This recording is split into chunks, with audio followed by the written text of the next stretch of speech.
Hello everyone, myself Himanshu Joshi. I am an assistant professor in Sri Labhupai Trivedi Institute of Engineering and Technology, Rajkot. So today I will discuss about the subject that is the Power System 2. It is offered in Gujarat Technological University BE 5th semester Electrical Engineering. Subject code is 3150911. So I will start with the first unit, that is the basic principle. But before starting that, I want to discuss the entire syllabus of Power System 2. So Power System 2 offers total 9 chapters, in which the first chapter covers the basic principle of electrical power system. In this particular chapter, we will discuss about the power that is generated in power plant, transmitted by using transmission line, utilized at different level. So in this particular chapter, it will first consider the single phase AC circuit, in which we have to discuss the complex power. Complex power means total apparent power.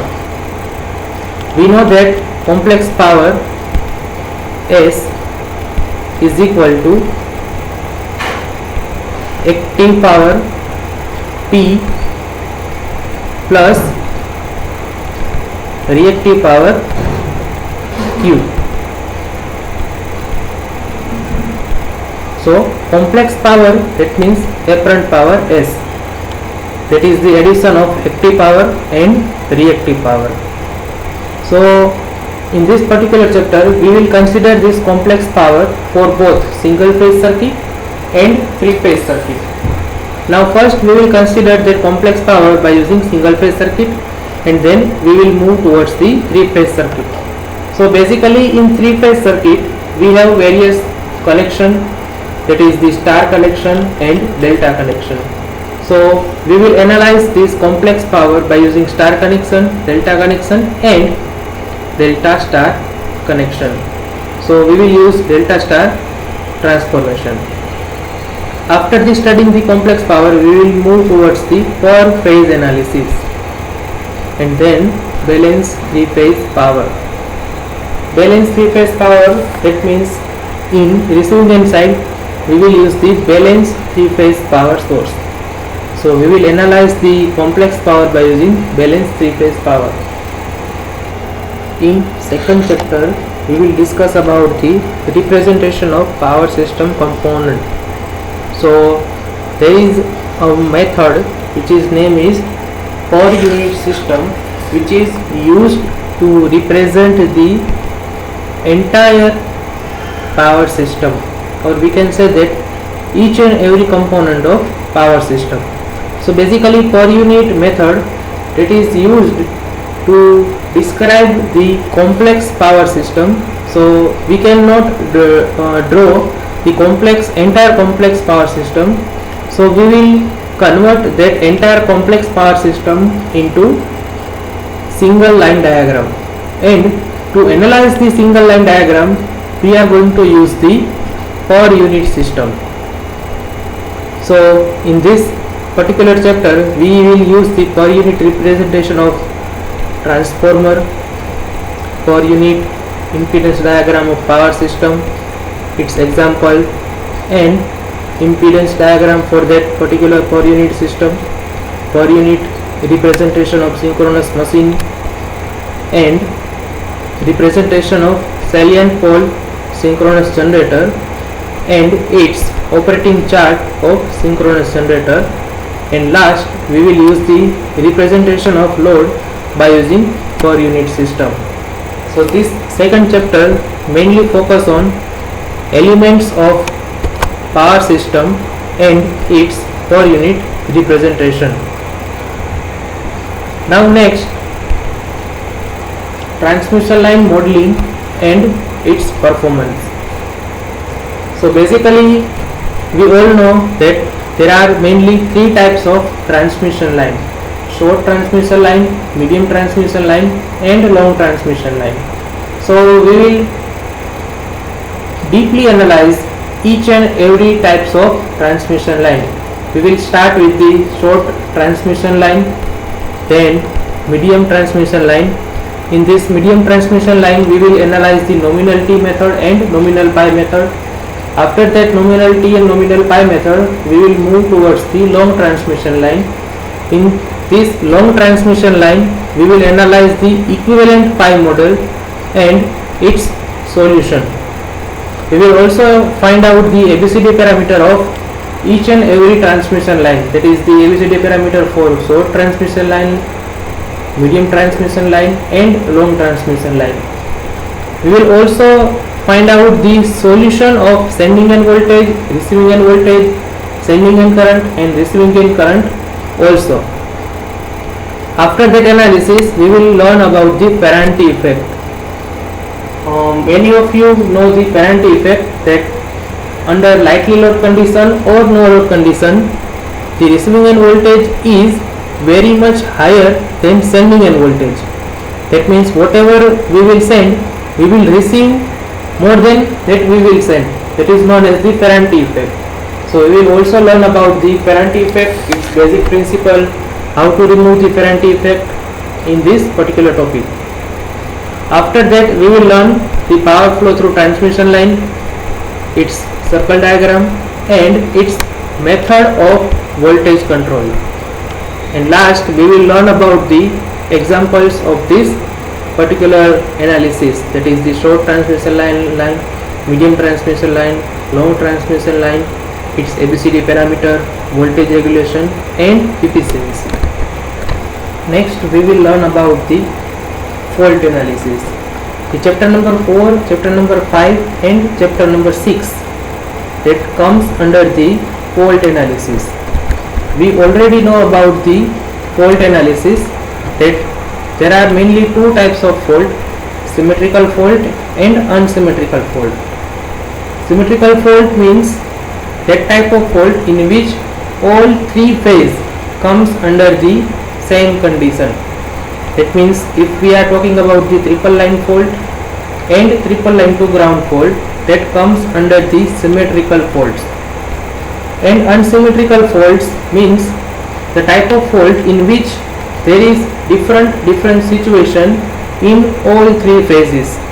In short, I can say that line to ground fault, line to line fault and double line to ground fault, line to line fault and double line to ground fault comes under the unsymmetrical fault condition.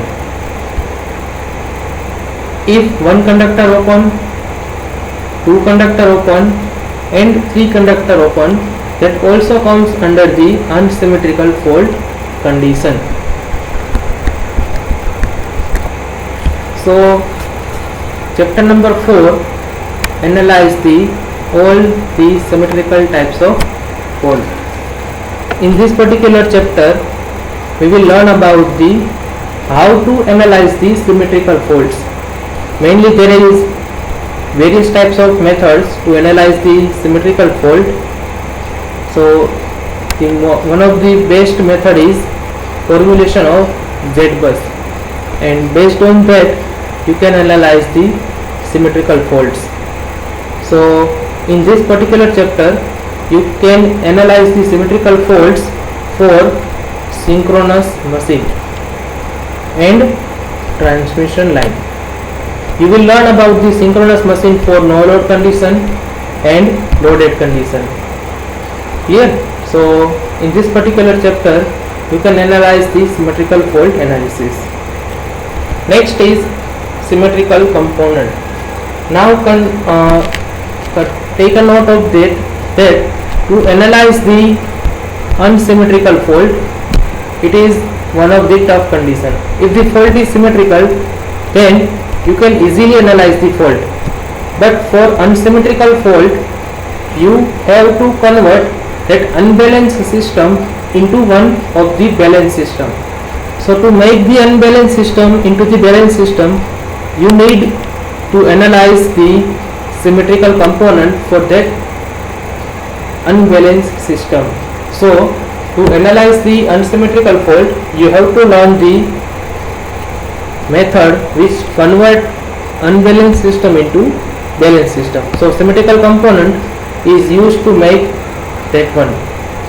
So in this particular chapter, you can make unbalanced system into balanced system. Which type of unbalanced system?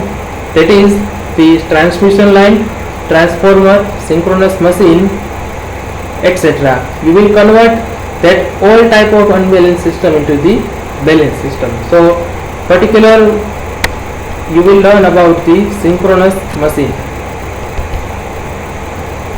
transformer. After learning the method to find out the symmetrical component for transformer and synchronous machine, you have to draw the sequence network for the given condition.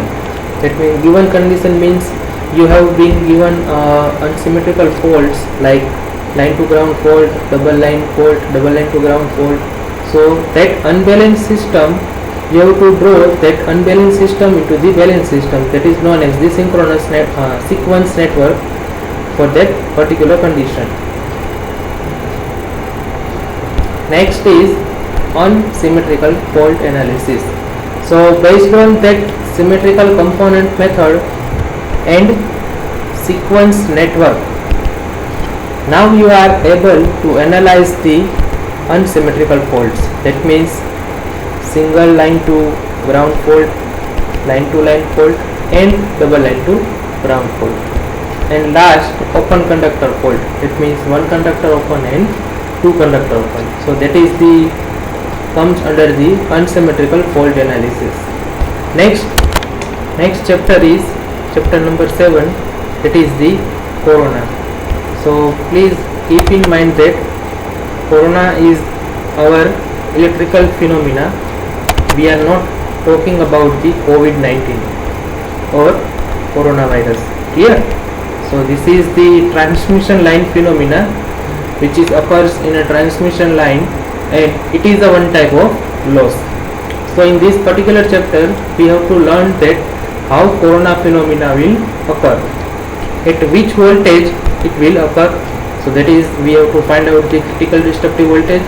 We will learn about the how to find the corona loss. We will learn about the corona loss formula, its little bit design based on corona. What are the disadvantage? As it is the loss, it's having a disadvantage. Its interference, that is the radio interference, its inductive interference between power line and communication line, and various examples related to corona. Next chapter is chapter number 8, over voltage in a power system. So we will learn about its causes due to which over voltage in transmission line occurs, its mechanism of lightning discharge, various types of lightning stroke. These all are the conditions that occurs and voltage in the power system will rise. It's a harmful effect of lightning. What are the precaution or protection against the lightning? Its earthing screen and overhead ground wires, lightning arrestor and surge absorber. We will learn about in this particular chapter. Last, transients. So we will start with the traveling wave in a transmission line.